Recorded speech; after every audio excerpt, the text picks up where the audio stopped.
ನಮಸ್ಕಾರ ಸ್ನೇಹಿತರೆ, ನನ್ನ ಯೂಟ್ಯೂಬ್ ಚಾನಲ್ಗೆ ನಿಮಗೆಲ್ಲ ಹಾರ್ದಿಕವಾದ ಸ್ವಾಗತ. ಬಾದಾಮಿ ಹತ್ತಿರವೇ ಇರುವ ಒಂದು ಅದ್ಭುತ ಸ್ಥಳಕ್ಕೆ ಇಂದು ನಾವು ಭೇಟಿ ನೀಡುತ್ತಿದ್ದೇವೆ.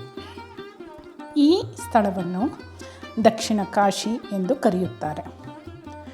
ಒಂದೇ ಸ್ಥಳದಲ್ಲಿ ಇಷ್ಟೊಂದು ಶಿವಲಿಂಗಗಳು, 1000 ವರ್ಷಗಳಿಗೂ ಹಳೆಯ ದೇವಾಲಯಗಳು ಮತ್ತು ವರ್ಷಪೂರ್ತಿ ನೀರು ತುಂಬಿರುವ ಪವಿತ್ರವಾದ ಕುಂಡ, ಇವೆಲ್ಲವನ್ನು ನೋಡಿದಾಗ ನಿಜವಾಗಿಯೂ ಆಶ್ಚರ್ಯವಾಗುತ್ತದೆ.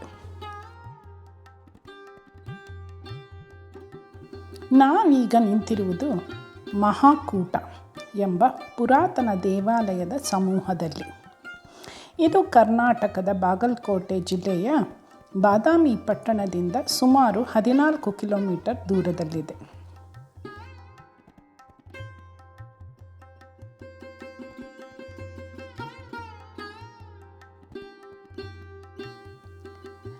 ಈ ಸ್ಥಳದಲ್ಲಿ ಅನೇಕ ಶಿವನ ದೇವಾಲಯಗಳಿದ್ದು, ಪ್ರತಿಯೊಂದು ದೇವಾಲಯವು ತನ್ನದೇ ಆದ ಇತಿಹಾಸವನ್ನು ಹೊಂದಿದೆ. ಮಹಾಕೂಟದ ಪವಿತ್ರವಾದ ಕುಂಡದ ಬಗ್ಗೆ ಒಂದು ಅದ್ಭುತವಾದ ನಂಬಿಕೆ ಇದೆ. ಬಹಳ ವರ್ಷದ ಹಿಂದೆ ಕಾಶಿಗೆ ಹೋಗಲು ಸಾಧ್ಯವಾಗದ ಋಷಿಮುನಿಗಳು ದಕ್ಷಿಣ ಭಾರತದಲ್ಲಿಯೇ ಶಿವನ ದರ್ಶನಕ್ಕಾಗಿ ತಪಸ್ಸು ಮಾಡಿದರು ಎಂದು ಹೇಳಲಾಗುತ್ತದೆ. ಅವರ ಭಕ್ತಿಗೆ ಮೆಚ್ಚಿದ ಶಿವನು ಕಾಶಿಗೆ ಬರಲಾಗದ ತನ್ನ ಭಕ್ತರಿಗಾಗಿ ಗಂಗೆಯ ಪವಿತ್ರ ಶಕ್ತಿ ಇಲ್ಲಿಯೂ ಇರಲಿ ಎಂದು ಆಶೀರ್ವದಿಸಿದನೆಂದು ಸ್ಥಳೀಯರ ಪುರಾಣ ಹೇಳುತ್ತದೆ. ಆ ನಂತರ ಗಂಗಾದೇವಿ ತನ್ನ ಪವಿತ್ರ ಜಲಶಕ್ತಿಯನ್ನು ಈ ಕುಂಡದಲ್ಲಿ ನೆಲೆಸುವಂತೆ ಮಾಡಿದಳು ಎಂಬ ನಂಬಿಕೆಯೂ ಇದೆ. ಅದಕ್ಕಾಗಿಯೇ ಈ ಕ್ಷೇತ್ರವನ್ನು ದಕ್ಷಿಣ ಕಾಶಿ ಎಂದು ಕರೆಯಲಾಗುತ್ತದೆ. ಇಲ್ಲಿನ ಕುಂಡದ ನೀರು ವರ್ಷ ಪೂರ್ತಿ ಒಣಗುವುದಿಲ್ಲ. ಭಕ್ತರು ಈ ನೀರಿನಲ್ಲಿ ಸ್ನಾನ ಮಾಡಿದರೆ ಕಾಶಿ ಗಂಗೆಯಲ್ಲಿ ಸ್ನಾನ ಮಾಡಿದಷ್ಟೇ ಪುಣ್ಯ ಸಿಗುತ್ತದೆ ಎಂದು ಭಕ್ತಿಯಿಂದ ನಂಬುತ್ತಾರೆ.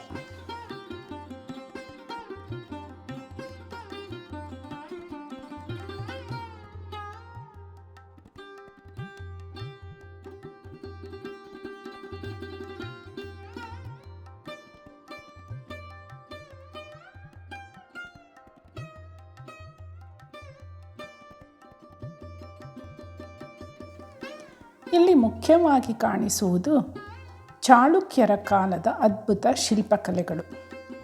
ಸುಮಾರು 1000 ವರ್ಷಗಳ ಹಿಂದೆಯೇ ಇಂತಹ ಅದ್ಭುತ ದೇವಾಲಯಗಳನ್ನು ನಿರ್ಮಿಸಿದ್ದಾರೆ ಎನ್ನುವುದು ಬಹಳ ಅಚ್ಚರಿಯ ಸಂಗತಿ.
ಈ ದೇವಾಲಯ ಸಮೂಹವು ದಟ್ಟವಾದ ಮರಗಳ ಮಧ್ಯೆ ಇರುವುದರಿಂದ ಇಲ್ಲಿ ಕಾಲಿಟ್ಟ ತಕ್ಷಣ ಮನಸ್ಸಿಗೆ ಒಂದು ವಿಶಿಷ್ಟವಾದ ಶಾಂತಿ ಸಿಗುತ್ತದೆ.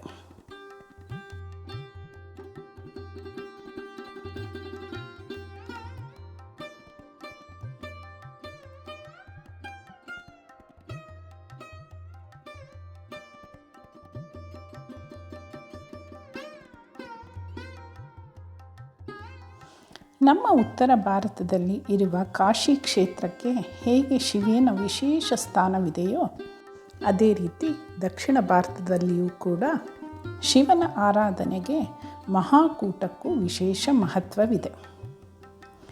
ಮಹಾಕೂಟದಲ್ಲಿ ಅನೇಕ ಸಣ್ಣ ಸಣ್ಣ ಮತ್ತು ದೊಡ್ಡ ಶಿವನ ದೇವಾಲಯಗಳು ಕೂಡ ಇವೆ.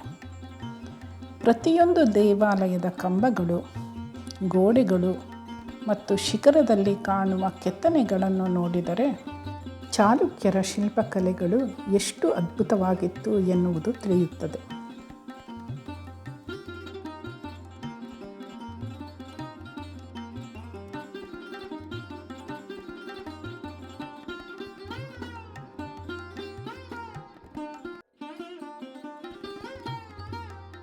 ನೀವೇನಾದರೂ ಬಾದಾಮಿ, ಐಹೊಳೆ, ಪಟ್ಟದಕಲ್ಗೆ ನಿಮ್ಮ ಪ್ರವಾಸವನ್ನು ಏರ್ಪಾಡು ಮಾಡಿದ್ದರೆ ಮರೀದಿರ ಒಮ್ಮೆಯಾದರೂ ಈ ಮಹಾಕೂಟ ಕ್ಷೇತ್ರವನ್ನು ಕೂಡ ಒಮ್ಮೆ ದರ್ಶನ ಪಡೆಯಿರಿ.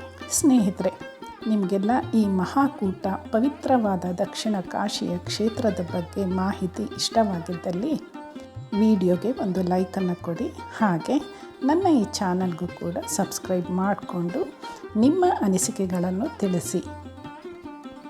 ಮುಂದಿನ ವಿಡಿಯೋದಲ್ಲಿ ಮತ್ತೊಂದು ಅದ್ಭುತವಾದ ಸ್ಥಳದೊಂದಿಗೆ ಭೇಟಿಯಾಗೋಣ. ಧನ್ಯವಾದಗಳು.